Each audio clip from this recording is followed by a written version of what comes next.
축복하셨으면 좋겠습니다. 하늘 복 많이 받으십시오. 우리 옆에 한번 축복했으면 좋겠습니다. 하늘 복이 넘치기를 원합니다.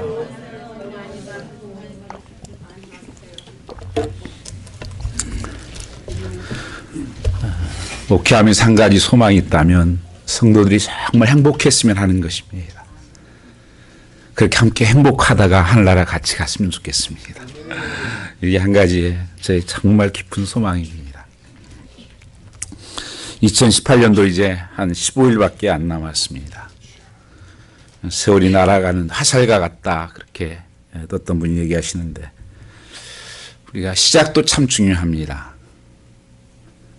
그러나 마치는 것은 더 중요한 것이죠. 우리의 종말은 두 가지가 있습니다. 내가 죽는, 누구나 죽는 이 마지막이 하나 있고 주님이 다시 오실 종말의 마지막이 있습니다. 이것이 우리를 기다리고 있다고 하는 것입니다. 2019년을 여러분 하나님 주신 시간들을 잘 계획하고 소망을 가지고 나갈 수 있기를 주님으로 축복합니다. 하나님께서 이렇게 24시간을 주시고 일주일을 주시고 한 달을 주시고 1년을 주신 것은 창세기 1장 넷째 날에 이런 것들을 다 결정하셨습니다. 그건 다 우리를 위해서 주신 것들이에요. 어떻게 해요? 과거들을 이제는 잊고 새롭게 다시 한번 출발하라. 새롭게 시작하라고 하나님의 놀라운 우리의 도전의 시간들이라고 하는 것입니다. 이런 꿈을 꿀 수 있기를 축복합니다. 교회 설교로는 대림절이라고 부릅니다. 그래서 크리스마스 4주 전부터 촛불을 하나씩 한 주면서 키면서 우리가 예수 오심을 기다리는 기쁜 소식을 기다리는 시간들입니다. 그래서 첫 번째 소망의 촛불을 켜고 두 번째는 평화의 촛불을 켜고 그 다음에 회개의 촛불을 참회의 촛불을 켜는 그래서 정말 주님이 기쁜 소식을 가지고 다시 오실 예수 그리스도 이사야의 말씀을 보면 주님께서 오실 것을 말씀하시면서 그 이름을 예수라 하시면서 임마누엘 하신다. 700년 전부터 주님께서 어떻게 오실 것을 또 왜 오실 것을 분명히 말씀하고 있었습니다. 그런 구원자로 오실 뿐 아니라 또 하나님께서 임마누엘 하신다. God with us. 하나님이 항상 어디에 있든지 함께해서 이제는 우리와 함께하겠다 말씀하고 있는 것입니다. 예수님은 오늘 말씀을 보면 빛으로 이 땅에 오셨다고 말씀하십니다. 사절 말씀에 보면 그 안에 생명이 있었으니 생명은 사람들의 빛이다 이렇게 말씀하십니다. 이 세상에 가장 중요한 것이 있다면 빛입니다. 하나님은 천지 창조하실 때 세상 만물 중에서 가장 먼저 창조하신 것이 바로 빛이었습니다. 우리가 이 메시아가 이 땅에 오셨다. 이것만큼 기쁜 소식이 없습니다. 이것을 우리는 복음이다 말씀합니다. 가스펠, 굿뉴스다. 큰 기쁨의 좋은 소식이라고 말씀합니다. 이 세상에 그러나 성탄이 지금 갈수록 예수님 오심을 맞이하지 못하고 주님이 찾아왔지만 사람들이 영접지 아니하였다고 말씀하고 있습니다. 왜 세상은 주님 오셨지만 내가 어두워서 깨닫지 못하고 그 빛을 싫어한다는 것입니다. 그래서 성탄은 여전히 지금도 기쁜 성탄보다는 슬픈 성탄이 될 때가 많습니다. 기뻐하는 곳은 아마도 비즈니스 하는 곳, 백화점이나 길거리에서 식당에서 그런 것 같습니다. 정말 우리가 이 성탄에 기쁨이 넘치기를 축복합니다. 이 생명의 빛으로 오셨다. 그 안에 생명이 있었으니 생명 사람들의 빛이라 말씀하십니다. 요한복음 예수님을 가리켜서 말씀이라고 그렇게 기록하고 있습니다. 말씀이 육신으로 오셨다. 예수 그리스도께서 말씀으로 육신을 입고 오셨다고 한 것입니다. 이 말씀은 육신이 되오신 예수님, 이것을 우리는 노고스라고 말씀합니다. 예수님이 노고스 말씀으로 오셨다. 이 노고스의 말씀이 내 안에 나의 주님으로 오신 것을 갖다가 우리가 참 빛으로 오셨는데 이 주님을 네마라고 말씀하는 것입니다. 네마의 말씀으로 오셨다. 그래서 이 성탄이 정말 여러분 삶 속에 개인적으로 예수님이 네마로 임하기를 축복합니다. 예수님은 생명의 원천이시고 생명과 직결되는 빛으로 오셨다고 하는 것입니다. 생명이 있는 곳에 빛이 있습니다. 예수님이 계신 곳에 죽음의 세력도 물러가고 생명의 새로운 역사가 나타나는 것입니다. 참빛으로 오신 예수님이 이 세상의 어둠을 몰아내시고 가는 곳마다 참빛 대신 예수님이 나타나는 곳마다 변화와 새로운 역사와 능력이 나타나는 것입니다. 여기 요한복음에 나타난 예수님을 말씀이라고 기록하고 있는데 한번 여러분 성경 말씀을 펴셔서 요한복음 1장 1절부터 4절 말씀 중에 말씀이라는 단어와 그 다음에 그가라고 하는 단어가 예수를 상징합니다. 한번 이름을 넣어서 같이 읽어보면 이 말씀이 좀 더 이렇게 와닿을 것 같습니다.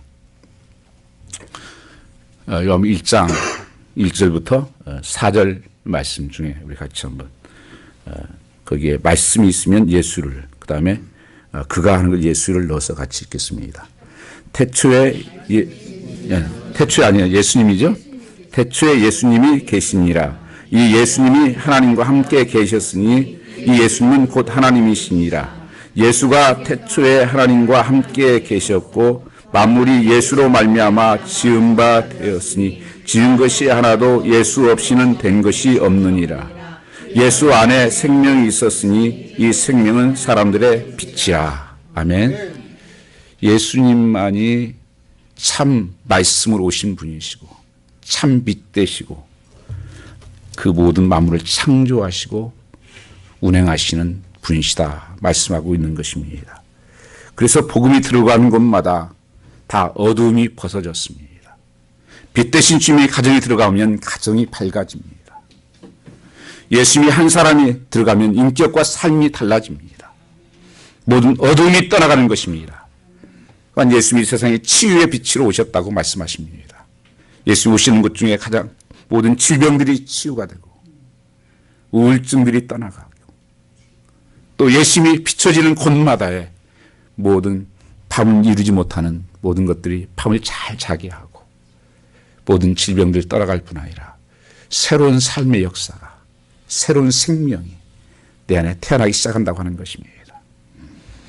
그래서 영적으로 육신적으로 환경적으로 모든 것들을 새롭게 하시는 이 빛의 역사가 있습니다. 예수님을 만난 사람 모두가 그의 삶에서 새로운 소망을 얻었습니다.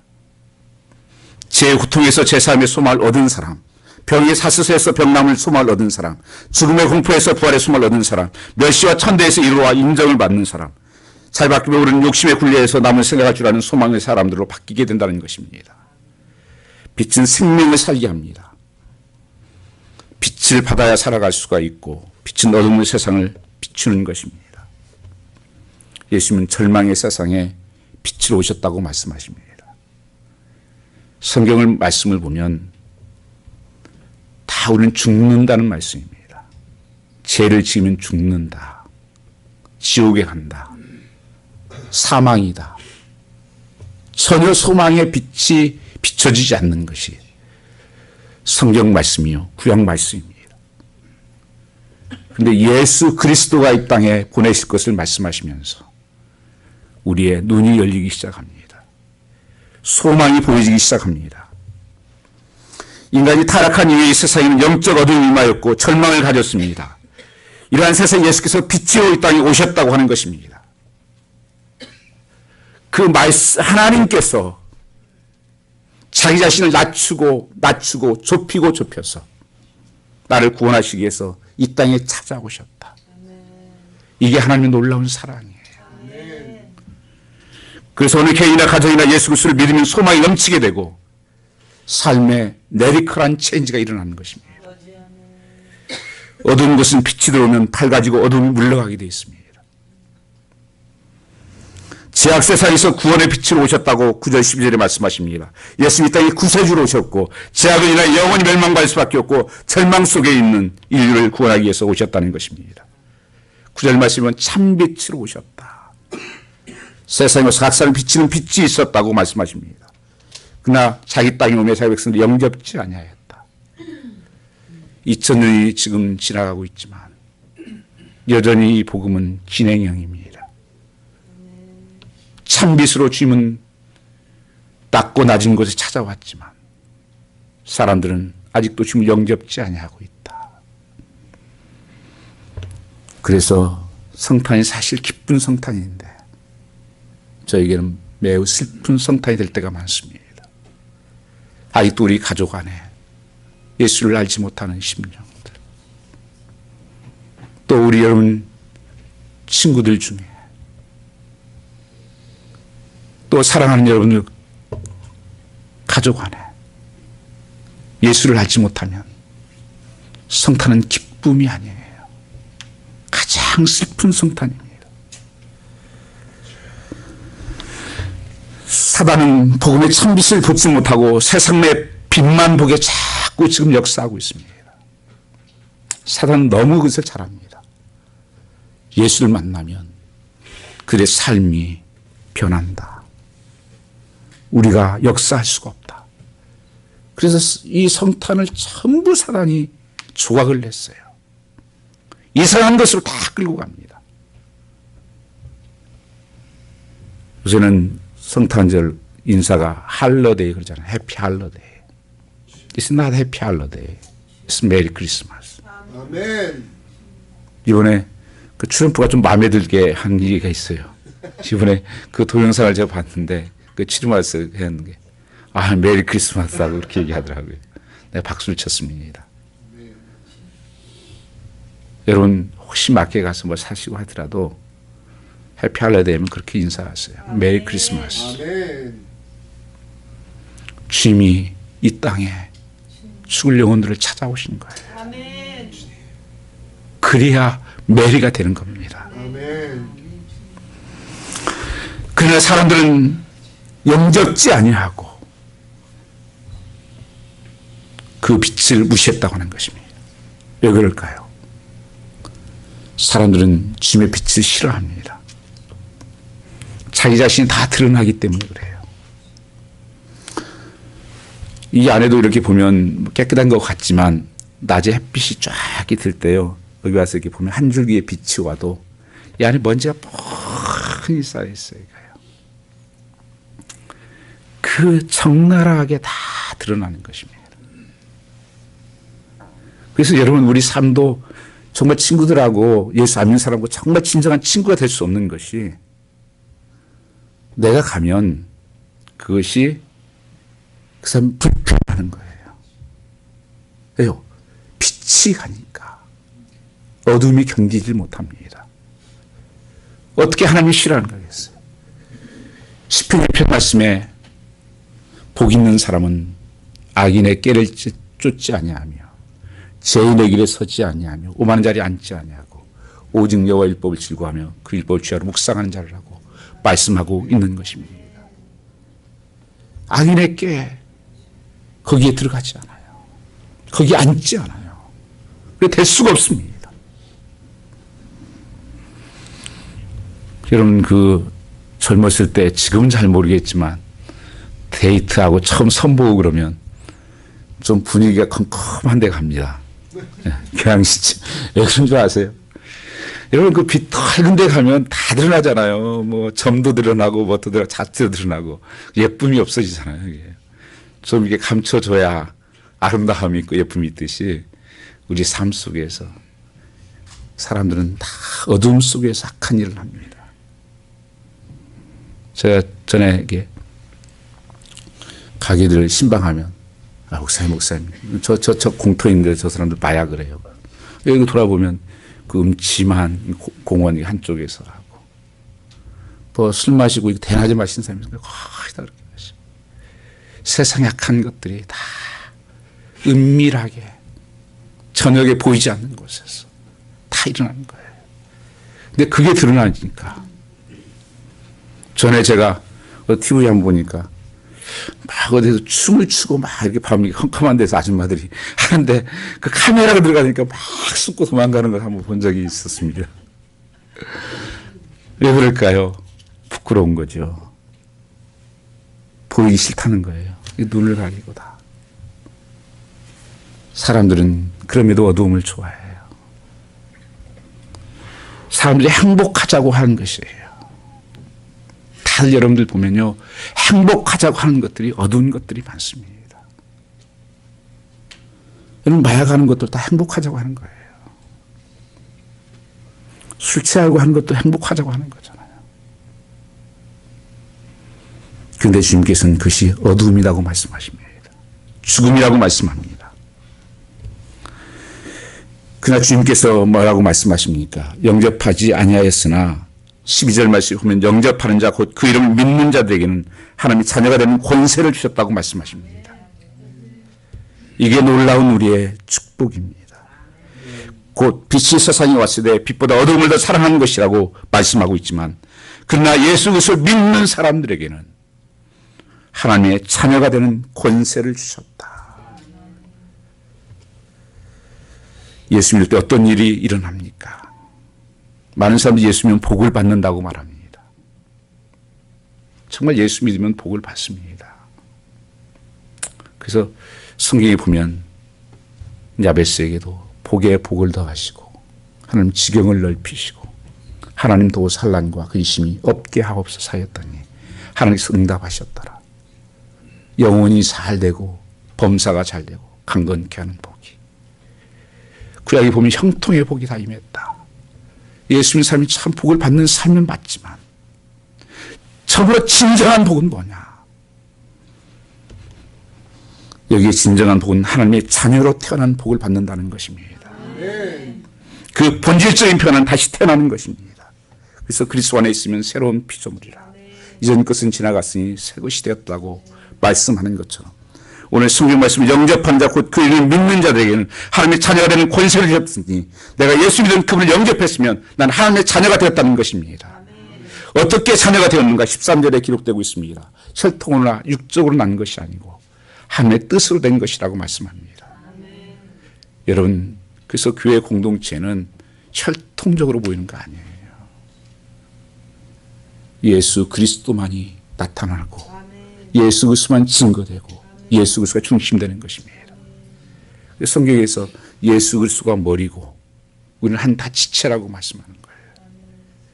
어떤 지체가 중요하고 어떤 지체가 안 지체한 지체가 어디 있습니까? 여러분 손이 발은 좀 지저분해. I don't like. 그럽니까? 너 싫어. 그런 사람은 어떤 사람이 발이 하나 없으면 어떻게 됩니까? 저는 손이 하나 없으면 어떻게 돼요? 눈이 하나 없으면 어떻게 됩니까? 올바른 사람이 아니에요. 핸디캡 퍼슨이 되는 겁니다. 그래서 성도는 여러분 한 분 한 분 교회에 이렇게 앉아있는 것 그것만으로도 정말 한 가족이에요. 예수 안에서 하나 된 사람들입니다. 혈통으로 육정으로 사람의 뜻으로 아니하고 오직 하나님께서 난 자들이다. 하나님께서 낳아주셨다고 말씀하고 있는 것입니다. 그 증거가 무엇입니까? 오늘 말씀에 믿어지는 것이라고 말씀합니다. 이름을 믿는 자들에게. 믿는다고 하는 것은 느낌하고 다른 것입니다. 이 시대가 상당히 감성주의가 되면서 많은 사람들은 마음 가는 대로 살겠대요. 느끼는 대로 살겠대요. 여러분 신앙생활은 그것이 아닙니다. 신앙생활은 항상 말씀을 믿고 사는 거예요. 아멘. 순종도 말씀에 순종하는 거예요. 아멘. 목사에게 순종할 필요 없어요. 하나님의 말씀의 팩트예요. 그리고 그 말씀에서 믿음은 들음에서 나오고 들음은 그리스도의 말씀입니다. 그 믿음이 따라오고 거기에 감정이 따라가는 것입니다. 느낌은 올바로 인도하지 못할 때가 많습니다. 어렸을 때 우리가 그런 얘기 많이 듣죠. 야, 너 말 안 들으면 다리 밑에서 주워 왔어.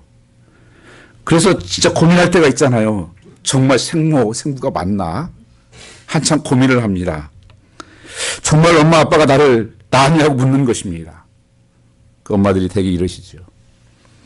내가 데려와서 키울 수 있었으면 너같이 못생긴 놈 데려왔겠냐. 잘생기고 똑똑한 놈, 속 안 썩인 놈 데려왔지. 그 말이 맞습니다. 확실한 증거죠. 우리 감정은 우리를 속입니다. 내가 누구인지 모를 때 호적돼 보면 합니다. 내가 누구 아들인지 확실해지는 것처럼 성경 말씀을 보니까 영접하는 자 하나님의 너 이름을 믿는 너는 하나님의 자녀다. 하나님이 선언하신 거예요. 그 어시언스가 있는 것입니다. 그래서 여러분 이것이 가장 큰 복이에요. 한번 여러분이 마음속에 정말 소리 지르셔야 돼요. 나 하나님의 자녀다. 아멘. 아버지가 하나님이 나의 아버지시다. 아멘. 주기도문에 그렇게 하늘에 계신 우리 아버지. 그 헬라어는 아바고요. 아바.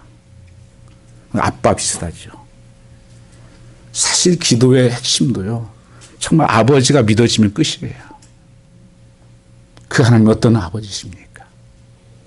전능하신 하나님. 올마이티 하신 분이에요. 창조자 하나님이세요. 옴니프레센스 하신 하나님이에요. 어디나 무세부조하신 하나님이라.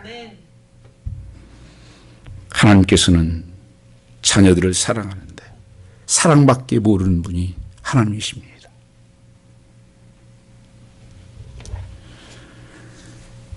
이 단어 속에 사랑은 어떤 때는 우리 하나님이 나를 사랑하되 아프게 사랑합니다. 우리 하나님이 슬픈 방법으로 사랑합니다. 그러나 아버지는 사랑밖에 모릅니다. 아들에게는 가장 좋은 것으로 주기를 원하시는 분이에요. 그래서 아들이 떡을 달라 하면 돌을 줄 아비가 어디 있으며 생선을 달라 하면 뱀을 줄 아비가 어디 있겠냐. 하물며 인간의 아버지들도 그렇게 않지 않냐. 너희 천부께서 가장 좋은 것으로 너에게 주시지 않겠느냐. 아들 독생자까지 주셨는데 무엇을 아끼겠느냐. 그러면 성령을 보여주시겠다고 말씀하고 있는 것입니다. 내 신분이 하나님의 아버지라고 부르는 새 인생으로 살게 되었다고 하는 것입니다. 이 예수님께서는 빛으로 오신 영접하는 자에게 권세를 주셨다. 아들을 자녀라 부를 수 있는 권세를 주셨다. 그를 믿는 자들이 한 자녀가 되는 권세를 주셨다고 말씀합니다. 빛으로 오신 예수님을 영접하는 사람들에게 특권을 줬다는 거예요. 이 권세를 특권으로 번역할 수가 있습니다. 특권은 바로 하나님의 자녀의 권세입니다. 이보다 큰 복이 어디에 있겠습니까? 제가 오클랜드에 살 때 저희 집주인이 아이 둘을 입양을 했어요. 그래서 올 때마다 사진을 보여주면서 자랑을 해요. 그래서 보니까 이렇게 그렇게 썩 예쁘게 생긴 것도 아니에요. 그래서 한국에서 좀 누구 많이 하는데 한국에서 좀 데려오지 그랬더니만 더 어려운 데 가서 데려왔대요. 베트남에서. 그 집은 집도 두 채고 그 와이프도 학교 교사하고 그분도 비즈니스 잘하고 부족할 게 없는 애들도 다 있고요. 왜 데려왔습니까? 그들을 사랑해서 데려왔대요. 많은 돈을 들여서. 그러면서 자랑을 해요. 그래도 얼마나 컸다 그러고 학교 들어갔다 그러고. 제가 15년 살았으니까 거기서요. 그게 뭘까요? 그 아들이 한 게 없어요. 그 주인이 가서 사랑해서 데려다가 하루아침에 갑자기 신분이 바뀌어버려요. 환경이 바뀌어버려요. 그리고 이 재산이 이제 다 너의 거다. 이제 너는 미국에 살면서 이제는 이것을 마음껏 누리고 살 수 있다. 그리고 양자법은요, 한번 데려오면 다시 못 버립니다. 그게 양자법이에요. 성경에서 양자라는 법을 쓰는 겁니다. 이걸 따다가 만든 거예요. 하나님이 자녀되었다고 하는 것이. 하나님께서는 우리에게 이 특권을 주시고 이 놀라운 축복으로 부어주신 것입니다. 하나님이 나의 아버지시고 모든 것이 가능하신 하나님이신데 내가 무엇이 부족하겠습니까? 무엇이 염려가 되겠습니까? 이 아버지와 함께 누리는 자녀의 특권, 그 권세를 주셨는데 모든 것을 함께 누릴 특권을 누리고 산다는 것입니다. 여러분들 우리 제 한국에 있을 때부터 친구였던 우리 유영계 선교사님이 계십니다. 우리 교회 자주 오시는데 그분이 그 일본에서 유학을 할 때 개요 대학에서 이재용 씨하고 같이 공부했다고들 자랑을 많이 했었어요. 이재용 씨가 뭐 많이 나오잖아요. 청년 부자. 언제 자기가 돈을 벌었어요? 그 아버지 이건희 씨 때문에 사실은 그게 부자가 된 거죠. 그게 자녀의 특권이 아닙니까? 자기 일 하나도 안 하고 돈 뭐 자기 거라고. 근데 여러분 성도라면서 하나님의 자녀라면서 이 특권을 여러분이 정말 누리고 사십니까? 만왕의 왕이신 하나님의. 우리는 대개 보면 집도 그러시더라고요. 우리 엔젤라 집사님도 그 의사, 부모님 두 분이 다 의사시잖아요. 대개 보면 이게 부모들 따라서 이렇게 잡 같은 것도 이게 결정이 되더라고, 많이 영향이 되더라고요. 그래서 그 생애가 달라지고 특권을 또 함께 누리고 산다고 하는 것입니다. 하나님 우리를 아버지라고 했습니다. 나는 하나님의 자녀다. 이 아이덴티티를 여러분이 누리고 사는 것은 큰 축복입니다. 내가 이 땅에 살고 있지만 난 하나님의 자녀야. 이 하나님의 자녀의 특권은 그뿐 아니라 제사함이 있다고 말씀하십니다.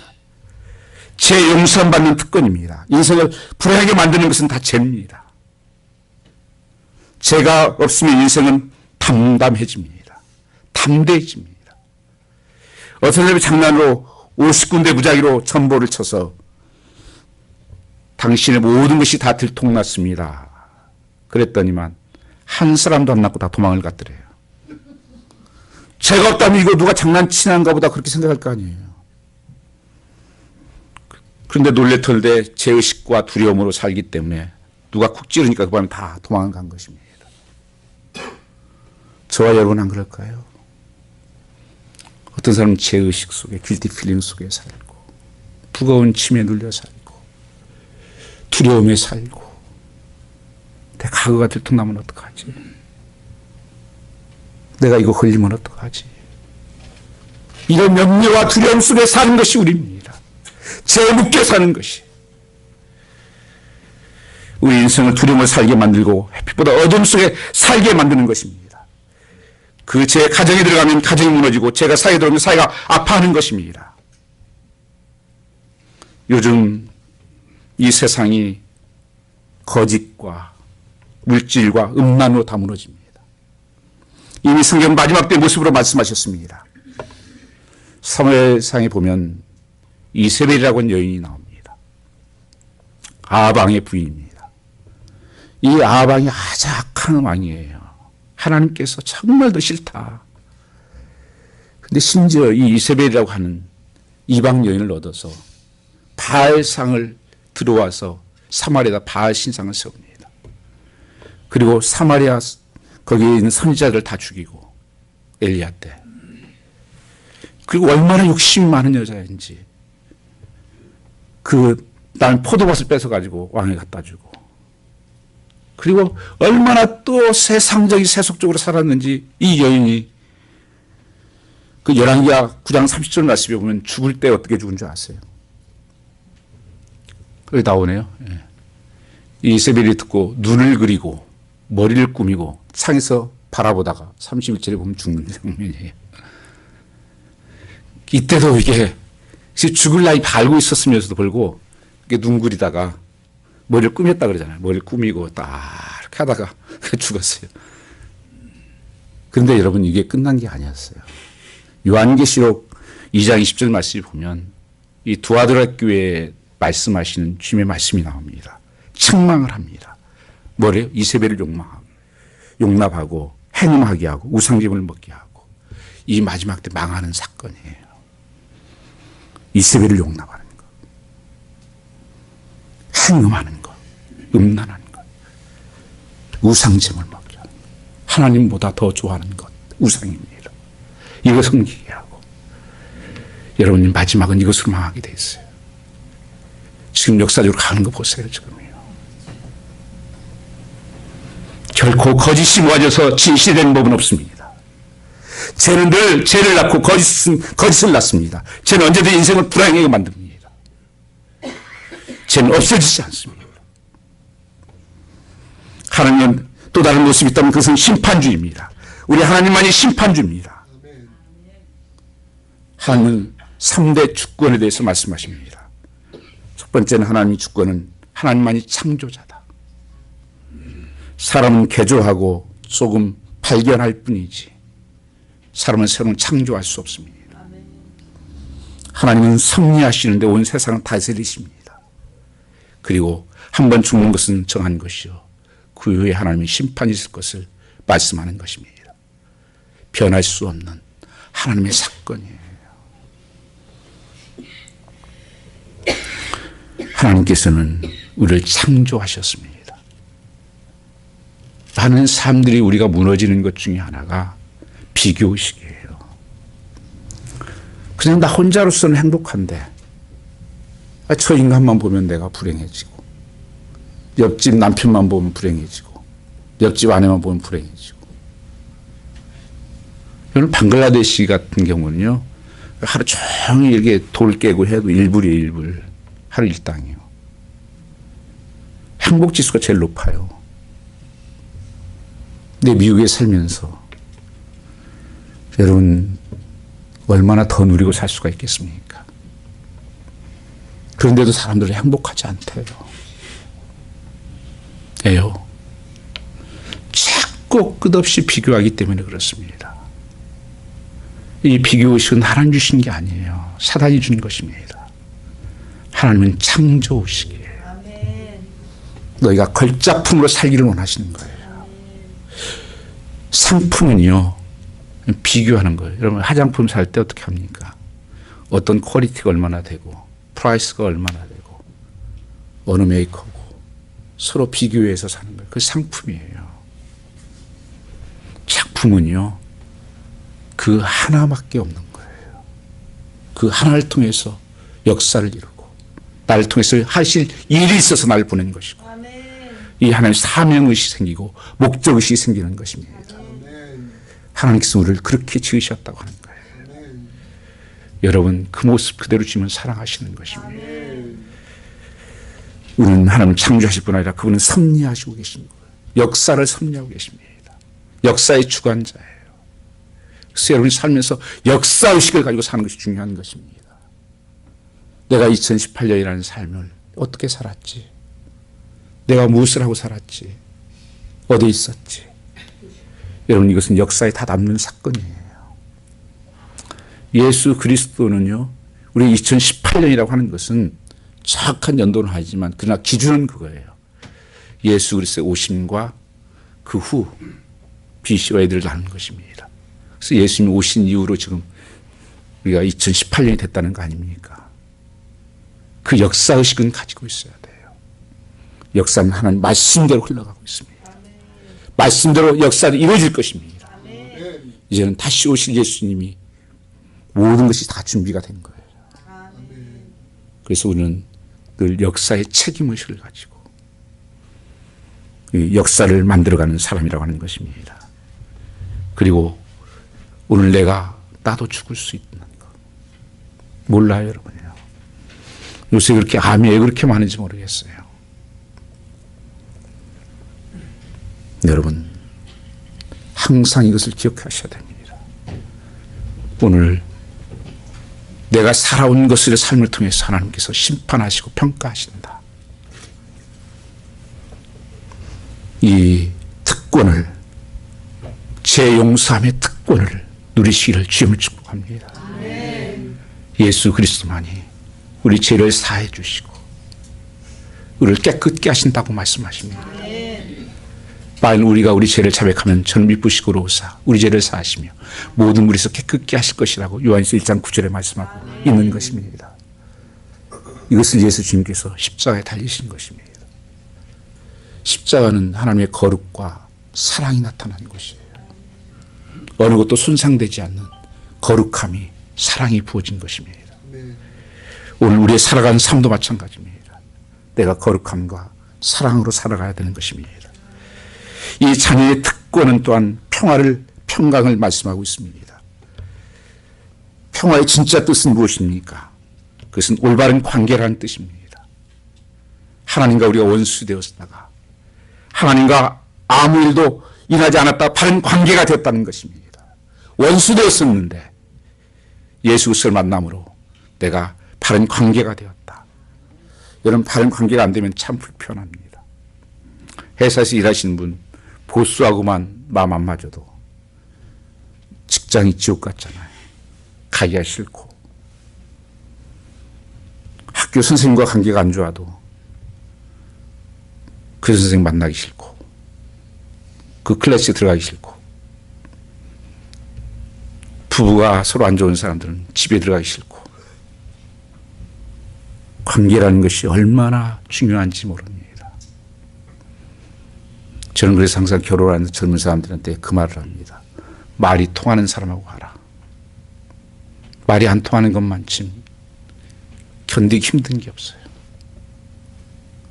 이 올바른 관계.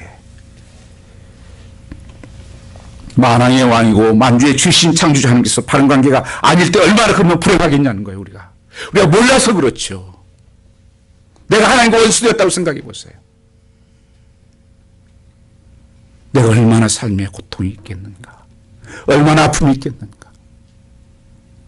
그러니까 내가 다 짐을 지고 내가 책임지는 삶을 살라니까 힘든 거예요.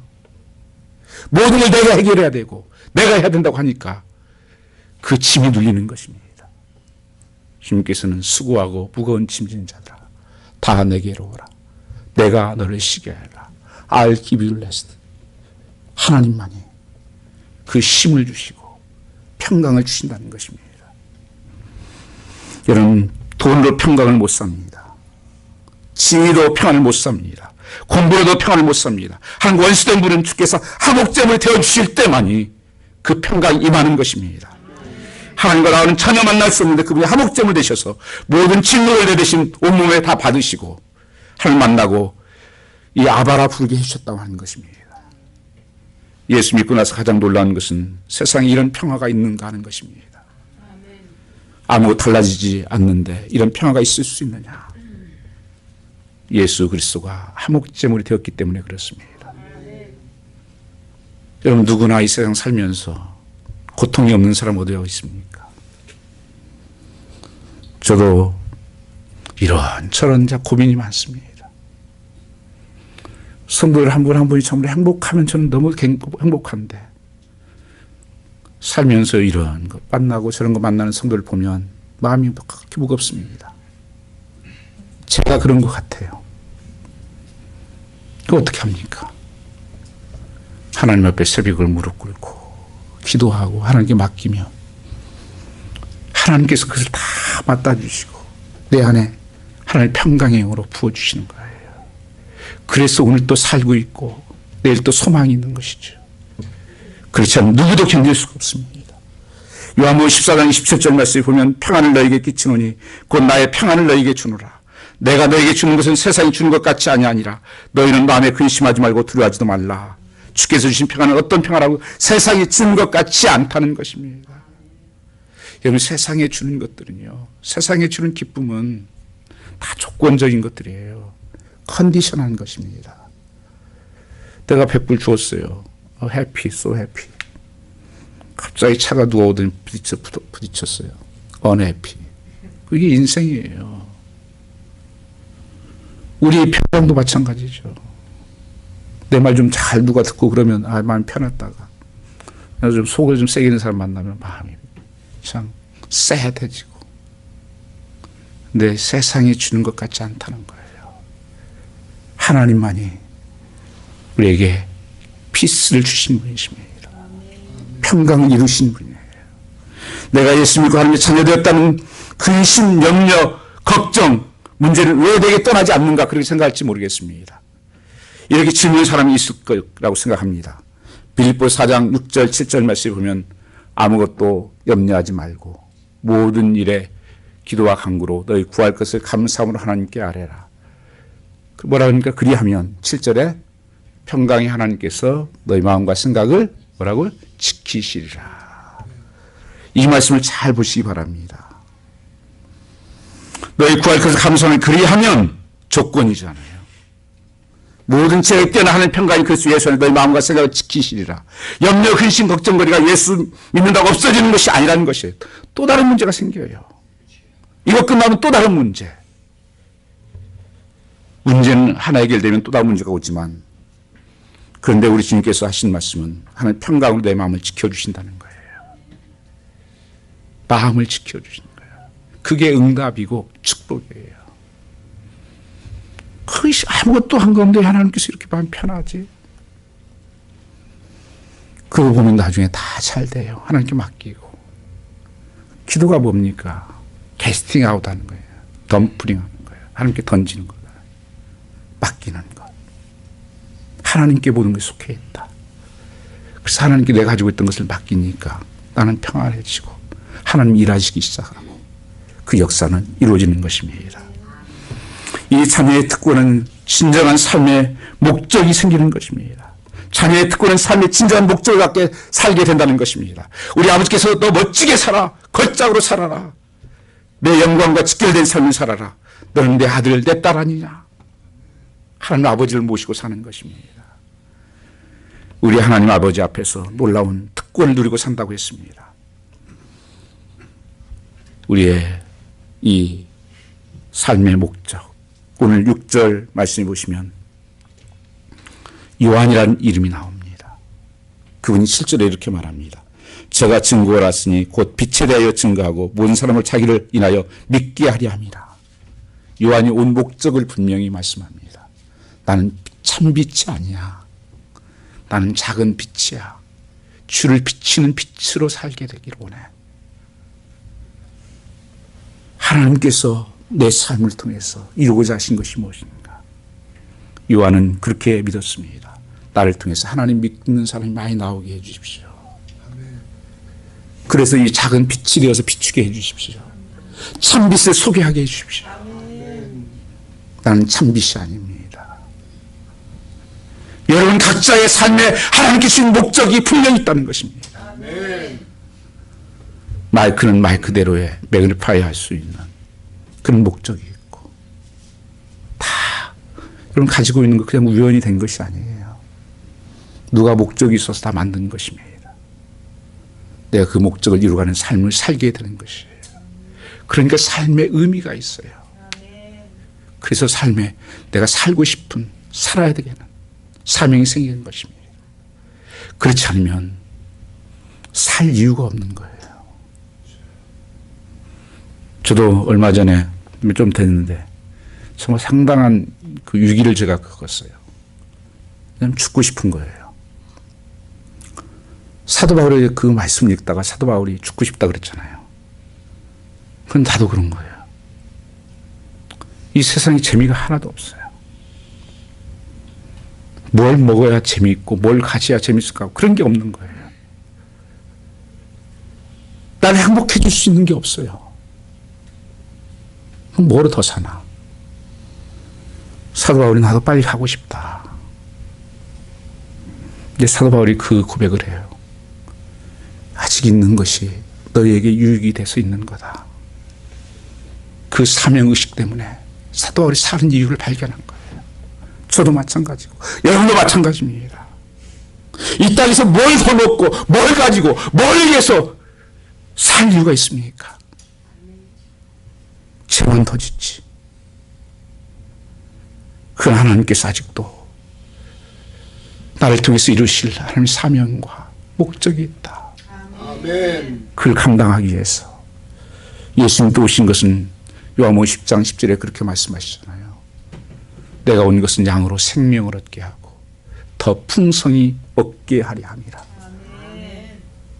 그렇게 예수님도 분명히 오신 목적을 분명히 했어. 내가 의인을 부르는 게 아니라 죄인을 부르러 왔다. 나는 섬기러 왔다. 이 요한도 분명히 말씀해요. 난 모든 사람은 자기를 인하여 믿게 하려 함이라. 그래서 여러분의 삶에는 이제는 앉았던 삶에서 일어나는 것입니다. 아멘. 걷던 삶에서 뛰는 삶으로 바뀌는 거예요. 하나님의 상에서 듣고는 하나님 능력을 주시기 때문입니다. 사랑하는 여러분, 한 사람의 얘기를 드리고 말씀을 마치겠습니다. 엘리자 에드먼트 하이시라는 분입니다. 미국의 저명한 여류 시인입니다. 이분이 어느 겨울 불의의 사고를 당하고 척추를 다치게 되었습니다. 그녀는 수개월 동안 꼼짝 못하고 병상에 누워 있었습니다. 실망을 하며 낙담을 하는 가운데 어느 날 창문 너머로 통해 병원실 밖을 보게 되었습니다. 거기는 태양 아래에서 만물이 싹을 내고 있었습니다. 여기저기에서 파란 싹이 나고 있었습니다. 이 모습을 본 후 그녀는 감격을 이기지 못하여 시를 쓰기 시작했습니다.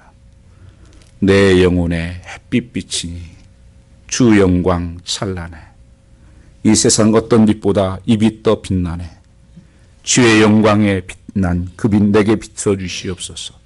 그 밝은 얼굴 배울 때 나의 영혼 기쁘리. 이 빛이 그 심령에 비춰질 때 그 삶이 회복되고 열리기 시작했습니다. 여러분 마음속에 어두운 마음들, 마음의 두려움과 걱정과 죄의식과 삶의 목적 없는 것과 이런 모든 것을 무엇으로요? 어떤 약으로 해결합니까?